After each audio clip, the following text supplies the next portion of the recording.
पवन अपने पिता धर्मवीर और मां सरस्वती के साथ रहता था।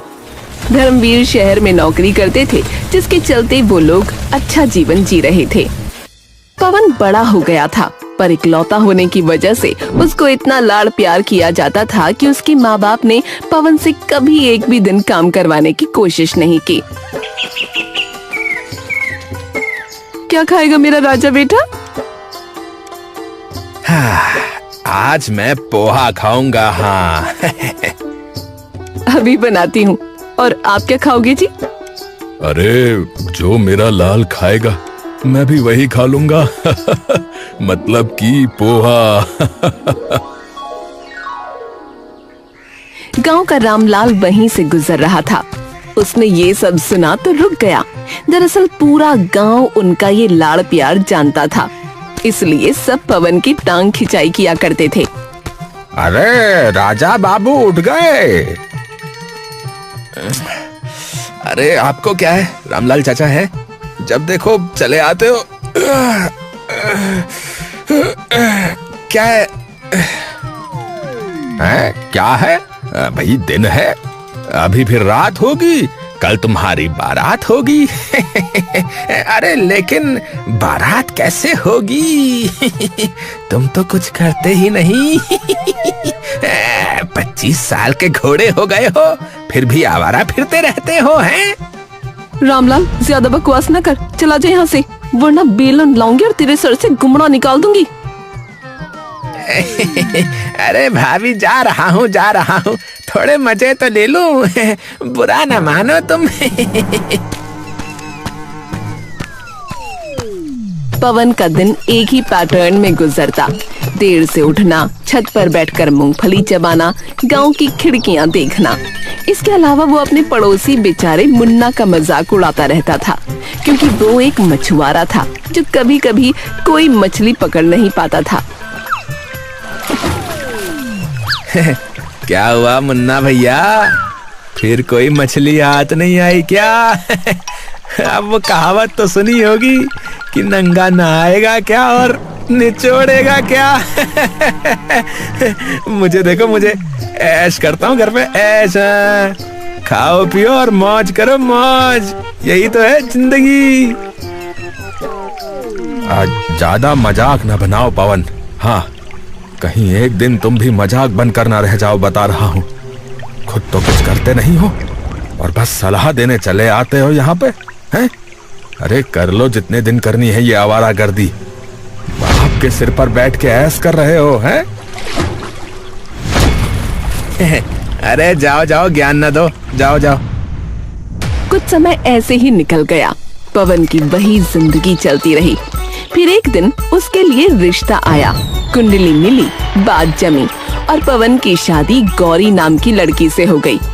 मेरे प्यारे बेटे की प्यारी बहू, आजा, स्वागत है तेरा। अरे अरे, मुझे तो यकीन नहीं हो रहा कि मैं ससुर बन गया भाई। और मैं पति। शुरू के कुछ दिन तो सब फिल्मी प्रेम जैसा रहा। पवन मुस्कुराकर बातें करता, गौरी शर्माकर जवाब देती। लेकिन फिर गौरी को हैरानी होती कि पवन सुबह 10 बजे तक उठता ही नहीं। उठता तो सीधा छत पर जा बैठता। न काम, न धंधा, न कोई जिम्मेदारी, बस हर वक्त हवा और हरियाली देखना, जैसे कि दुनिया का राजा वही हो। एक शाम गौरी ने पहली बार अपने मन की बात कहने की हिम्मत जुटाई। पवन, मुझे कुछ कहना है। हाँ बोलो, क्या हुआ? कुछ कहना चाहती हो क्या? आप पूरा दिन कुछ नहीं करते, कोई काम शुरू करो ना, घर की जिम्मेदारी समझो। अरे क्यों, मेरा काम क्यों? पिताजी सब संभाल तो लेते हैं। तुम भी बस आराम करो यार, ज्यादा टेंशन मत लो। शादी सिर्फ आराम का नाम नहीं होती पवन, जिंदगी चलानी पड़ती है। कल को हमारा परिवार होगा, सब तुम्हें ही तो देखना होगा। पवन को ये बात किसी भारी बोरी की तरह लगी। उसे आदत ही नहीं थी कि कोई उससे उम्मीद रखे। गौरी के मन में चुभन हुई। उसने समझ लिया कि ये आदमी सालों से जिस सहारे पर बैठा है वो अब बदलने का नाम नहीं लेगा। हे भगवान, मेरे पति को सद्बुद्धि दे, कहीं ऐसा न हो कि इनका किया हम सबको भुगतना पड़े। गौरी के मन में कहीं न कहीं एक डर पलने लगा था। क्या यह आदमी जिंदगी भर ऐसे ही रहेगा? उधर बेफिक्र पवन बेचारे मुन्ना का मजाक उड़ाने के मौके ढूंढता रहता था। अरे मुन्ना भैया, आज भी खाली हाथ आ गए हैं? अरे तुमसे डरकर मछली नदी के पार चली जाती होगी, है ना? ऐसा ही होता है ना? बोलो बोलो।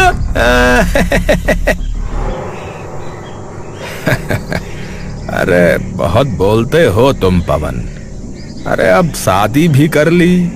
अरे कुछ तो जिम्मेदार बनो भैया, हैं? मैं तो जो है जैसे तैसे गुजारा कर लेता हूँ, लेकिन तुम्हारा कल को भैया राम जाने भाई। हाँ अरे भाई ऐसा है, सुनो, मैं तो मौज कर रहा हूँ, मौज, समझे? अब तुम जो है ना वो बस अपनी सोचो भाई, ठीक है? मेरी तो जो है ना मजे से कट रही है। वो रामलाल क्या कहता था कि शादी नहीं होगी, अब देखो हो गई शादी। हाँ शादी हो गई, बहुत अच्छी बात है, सब सही चल रहा है, मौज में हो। लेकिन वक्त आने दो भैया, एक एक बात का बदला लूंगा तुमसे। हाँ इसी बीच एक दिन सुबह सुबह धर्मवीर को तेज सीने में दर्द उठा। घर में अफरा तफरी मच गई। गौरी पानी लाई, सरस्वती रोने लगी, पवन घबराकर चक्कर काटने लगा। दोपहर होते होते धर्मवीर ने आखिरी सांस ले ली। हे भगवान, तुम हमें छोड़कर क्यों चले गए? हाय मैं तो मर जाऊंगी। हे भगवान, ये क्या हो गया? ससुर जी, ससुर जी।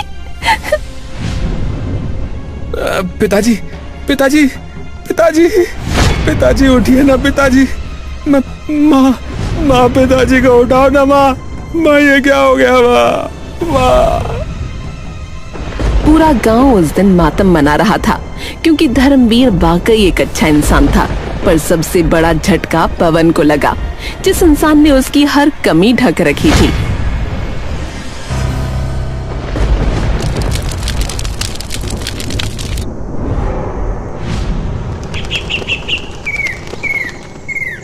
घर की जरूरतें, खर्च, बिजली का बिल, राशन सब एक साथ पवन की छाती पर आ गिरा।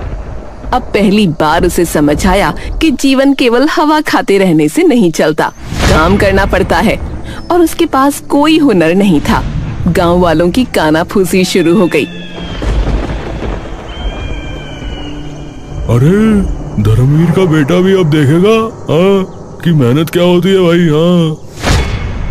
हाँ भैया, सारा दिन बैठे रहने का यही नतीजा होता है। अब देखना कैसे पछताएगा। हाँ भैया, अब पछताए होत क्या जब चिड़िया चुग गई खेत। अब तो इसे काम पे जाना ही पड़ेगा, वरना सब भूखे मरेंगे इसके परिवार में। हाँ पवन टूट चुका था। कल तक लाड़ करने वाली माँ अब ताने दे रही थी। तूने तो कुछ सीखा नहीं, अब घर कैसे चलेगा? तुम कोशिश तो करो पवन, कुछ न कुछ होगा। मेरे बस का कुछ नहीं है गौरी, मेरे बस का कुछ नहीं है। मैं क्या करूं गौरी, क्या करूं? कुछ सीखा होता तो ये दिन न देखना पड़ता। इनका कमाया पैसा कब तक चलेगा? इसी बीच उसका पड़ोसी मुन्ना आ पहुंचा। पवन, तुम मेरे साथ चलो, मछली पकड़ना सीख लो भैया, मैं सब सिखा दूंगा। चलो चलो, मैं हूं ना, चलो। हाँ सच कह रहे हो भैया? हाँ हाँ, तुम अकेले कैसे संभालोगे? चलो तुम मेरे साथ चलो। पड़ोसी होने के नाते मैं तुम्हें दुख में नहीं देख सकता भाई। पवन डर और उम्मीद के बीच खड़ा था। आखिर उसने सोचा, चलो कोशिश करते हैं। देखो देखो, ऐसे जाल पकड़ते हैं, अच्छा, और फिर जो है ऐसे करके फेंकते हैं। ये देखो, ऐसे। अच्छा, चलो अब मैं करता हूँ भाई। अरे ये तो बड़ा भारी है भाई। हाँ हाँ, अरे कोशिश करो भाई, कोशिश करने से आदत हो जाएगी। शुरू में लगेगा भारी, और बाद में सब आदत हो जाएगी। हर रोज पवन घंटों खड़ा रहता, जाल फेंकता, जाल खींचता, लेकिन जाल में आती सिर्फ हवा। कभी कभी एक आध टूटी चप्पल। गांव में उसकी खिल्ली उड़ने लगी। अरे देखो देखो, ये बड़ा मछुआरा बना फिर रहा है इधर उधर है, लेकिन आता कुछ नहीं इसके आता। अब आया ना मजा है, बड़ा आवारा बना घूमता था यहाँ पे है। अरे बाप के टुकड़ों पे पलने वालों का यही होता है। हाँ, पहले से मेहनत मजूरी की होती तो अभी तक बढ़िया कमा खा रहा होता, है कि नहीं? हे भगवान, मेरी मदद कर। माना कि मैंने बहुत आलस किया है, लेकिन कभी किसी का बुरा नहीं चाहा। पवन शाम को जब खाली हाथ घर लौटा तो घर के अंदर अंधेरा था, और उस अंधेरे के बीच एक और भी काली चीज थी, भूख। रसोई में डिब्बे खाली थे और सरस्वती का चेहरा गुस्से और लाचारी से तमतमाया हुआ था। कुछ नहीं होगा इस लड़के से, सब खत्म कर दिया, सब बर्बाद हो गया। जिस दिन पैदा हुआ था उसी दिन तारा टूट गया था गांव का। माँ,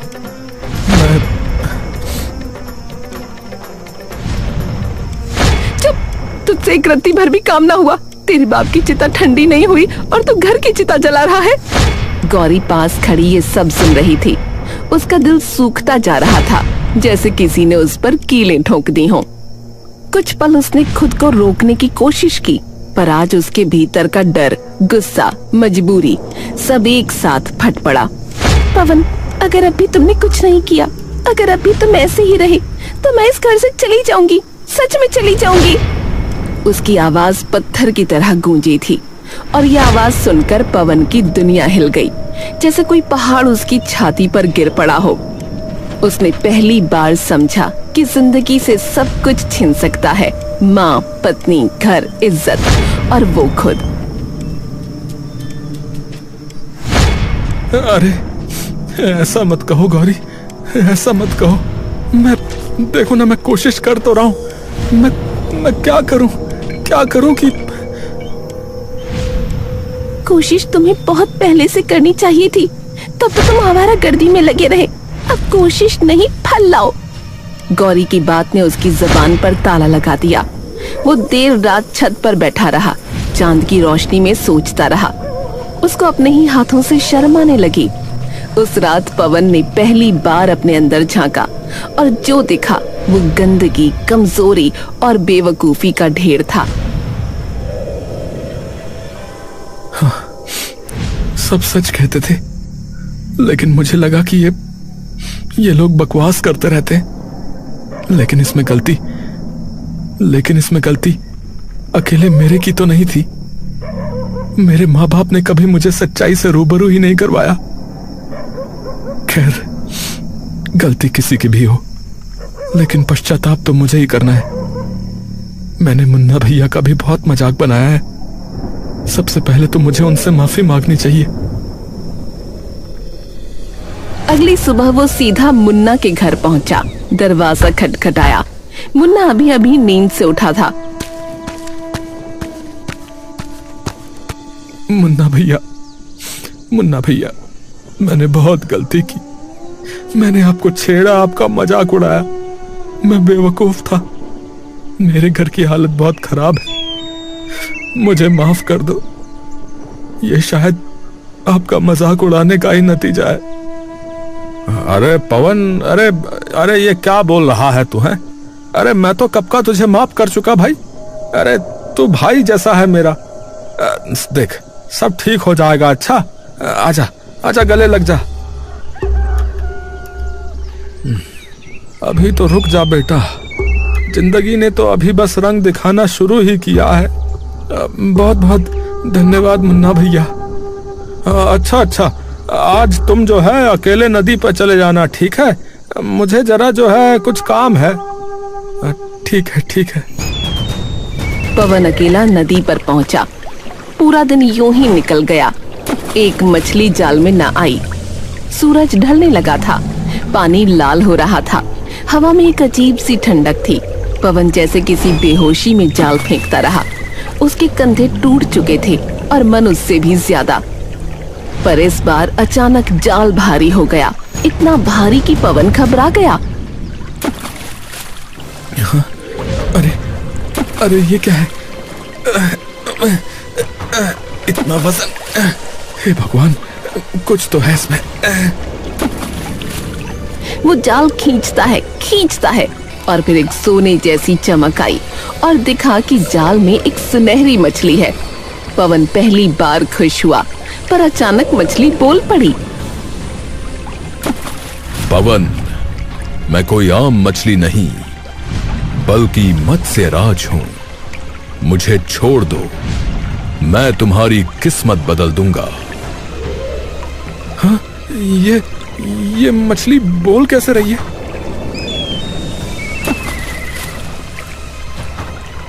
समय ही ऐसा है पवन, जब इंसान चुप हैं और मछलियां बोल रही हैं। तुमने बहुत कुछ सहा है, मुझे आजाद कर दो, वरना देर हो जाएगी। पवन की आंखों से आंसू बह निकले। ये उसकी पहली मछली थी और वो भी बोलने वाली। घर की भूख उसकी गर्दन पकड़े थी, पर दिल ने कहा जाने दो और भगवान पर भरोसा रखो। पवन ने गहरी सांस ली और मछली को वापस पानी में छोड़ दिया।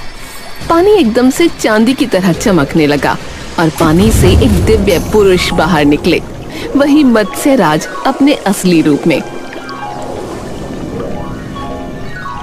पवन, तुमने लोभ को छोड़ा, दयालु हृदय दिखाया, इसका फल तुम्हें मिलेगा। ये टोकरी लो, इसमें इतनी मछलियां हैं कि कई दिन खा लोगे और बेच भी लोगे। और ये जादुई पत्थर, जब कभी समस्या हो इसे रगड़ना, मैं हाजिर हो जाऊंगा।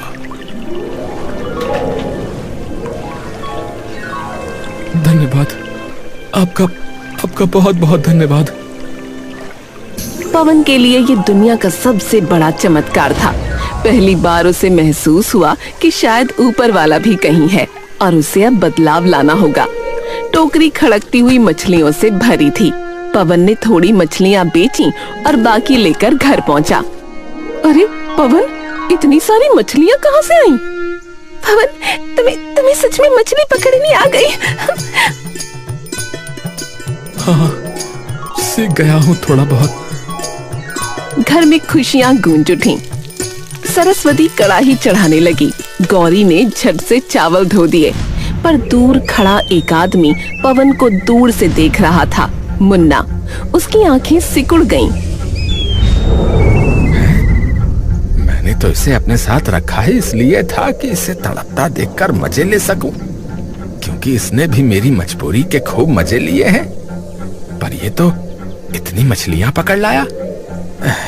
मेरे फाड़े हुए जाल, मेरी गलत जगह है, मेरे गलत तरीके, फिर भी इतनी मछलियां, ये सब कैसे हो गया?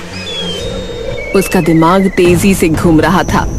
इसी वक्त आधी रात को वो चुपके से पवन के घर के पीछे पहुंचा। खिड़की से झांककर सुनने लगा। अंदर पवन अपनी माँ को सच बता रहा था। हाँ माँ, यही सच है। और मुझे एक जादुई पत्थर भी मिला है, मत्स्य राज ने दिया है। ये बात सुनते ही मुन्ना का खून गर्म हो गया। उसकी आंखें पागलपन से फैल गईं। यही है, यही वो चाबी है, असली दौलत। अब मुझे दया नहीं चाहिए, मुझे वो पत्थर चाहिए और पवन की बर्बादी। उस रात पहली बार मुन्ना ने पवन के घर में घुसने की हिम्मत की। मुन्ना सरकता हुआ खिड़की तक पहुंचा। उसकी आंखें सिर्फ एक चीज ढूंढ रही थीं, जादुई पत्थर। वो हाथ बढ़ाकर खिड़की का कुंडा उठाता है। अंदर कदम रखने ही वाला था कि कौन है वहाँ? हाँ? अरे हवा होगी। ये हवा की नहीं, इंसान के कदम है। कौन है? गौरी चूल्हे की बत्ती जलाती है और खिड़की की तरफ दौड़ती है। उसने मुन्ना को भागते देखा, लेकिन समझ नहीं पाई कि कौन था। कोई तो था, मैं कह रही थी ना कि कोई तो है। अरे अरे चोर होगा, मेरी दरोगा को देखकर भाग गया। अरे आओ सो जाओ। उधर मुन्ना समझ गया कि इस रास्ते से पत्थर चोरी करना आसान नहीं। उसने सोचा पहले भरोसा कमाओ फिर वार करो। और अगले ही दिन वो सुबह सुबह पवन के दरवाजे पर खड़ा था, हाथ में मिठाई का डब्बा लिए। भाभी, ये आपके लिए। कल रात सोचा कि आपके लिए गुजिया बनाऊं। अरे मुन्ना, तूने गुजिया बनाई? अरे आपने तो मुझे बेटे जैसा रखा हुआ है भाभी। अच्छा किया बेटा, अच्छा किया। दोपहर को वो गौरी की बाल्टी उठाकर पानी भर देता। शाम को पवन के कंधे पर हाथ रखकर बोझ साझा करने का नाटक करता। भाई, तो जैसा आदमी सब जगह हो, सच्चा आदमी। भाई, तुम सच में मेरी मदद कर रहे हो मुन्ना भाई, मैं बहुत शुक्रगुजार हूँ। पत्थर मेरा हो जाए एक बार, फिर शुक्रगुजार बनना। इतने समय में उसे पता चल गया कि पत्थर पवन के थैले में रहता है। एक दिन वो पवन को दूर के तालाब पर लेकर गया। पवन, यहाँ मछलियाँ जो हैं बेहिसाब मिलती हैं। बस आज मेरा कहा मानना, अच्छा? ठीक है भाई, ठीक है, आज यही प्रयास करते हैं। पवन जाल फेंकने में बिजी हो गया। उसने पवन का थैला खोला, जादुई पत्थर निकाला और चुपचाप जेब में डाल लिया। अब मैं सेठ नहीं, भगवान बनूंगा। दोनों मछलियां पकड़कर लौट आए और फिर उस रात मुन्ना अकेले नदी किनारे पहुंचा। आंधी चल रही थी, पानी गहरा हो चुका था, आसमान में बिजली कड़क रही थी। मुन्ना ने पत्थर निकाला और पूरी ताकत से उसे घिसने लगा। मछलियों के राजा, निकल आओ, मुझे धन दो, शक्ति दो, मैं इस गांव का राजा बनना चाहता हूँ। नदी उफान मार उठी और अचानक मत्स्यराज प्रकट हुए, पर इस बार उनका चेहरा कठोर था, गुस्से से भरा। मुन्ना, तुमने लालच में दूसरों का हक छीना है और ये पाप है। हैं? और पवन ने जो मेरा मजाक उड़ाया था उसका क्या है? अब मैं उसकी किस्मत और जिंदगी दोनों छीन लूंगा। हाँ, तुम मुझे नहीं रोक सकते। चलो अपना काम करो और मुझे धन दो। मत्स्यराज की आंखें बदल गईं, उनके आसपास की मछलियां तक रुक गईं और अगले ही पल सारी मछलियां मुन्ना पर टूट पड़ीं। वो चीखा, चिल्लाया, पर मछलियां उसे पानी में घसीट ले गईं। अरे अरे, छोड़ो मुझे, छोड़ो मुझे।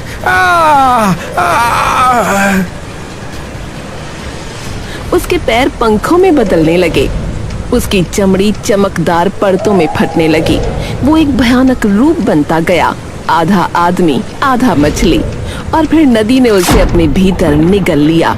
सब शांत हो गया। अगली सुबह पवन नदी पर पहुंचा तो मत्स्यराज उसके सामने आ खड़े हुए। अच्छा हुआ आप यहाँ पर हैं, मुझसे वो पत्थर खो गया। मत्स्यराज ने उसे मुन्ना के बारे में पूरी बात बताई और कहा, पवन, तुमने दया दिखाई थी और दया का फल कभी व्यर्थ नहीं जाता। ये नया जाल लो, ये हमेशा तुम्हारी किस्मत चमकाएगा। आपका बहुत बहुत धन्यवाद। लेकिन मत्स्यराज, मुन्ना को एक बार माफी नहीं मिल सकती है क्या? उसका घमंड और लालच चरम पर था पवन, इसीलिए उसे उसका फल मिल गया। पवन ने जाल ले लिया। उस दिन से वो रोज नदी जाता। बेटा, तू सच में बड़ा हो गया है, मुझे तुम पर गर्व है पवन। गांव के लोग भी उसे इज्जत से बुलाने लगे। अरे पवन, अरे भाई, आज कितनी मछलियां मिली तुम्हें? हैं? अरे बहुत सारी चाचा। पवन भैया, हमें भी जाल चलाना सिखाओ। हाँ हाँ, क्यों नहीं क्यों नहीं। पर एक शाम बच्चे नदी किनारे खेल रहे थे। अचानक उन्होंने पानी में कुछ हरकत देखी। पानी फटकर अलग हुआ और उसमें से एक डरावना पर दर्द भरा चेहरा निकला। वो आधा मानव आधा मछली था। उसका चेहरा मुन्ना का, पर आंखें किसी खोए हुए जानवर जैसी थीं। उसने बच्चों को देखकर धीरे से कहा, लालच कभी न करना, क्योंकि लालच का जाल किसी को नहीं छोड़ता। बच्चे चीखते हुए भागे और उस दिन से उसे कई बार देखा गया। वो लालच करने के परिणाम की एक मिसाल बनकर रह गया। मुन्ना आधा मछली और आधा इंसान बनकर अब भी शायद अपनी मौत की भीख मांग रहा हो।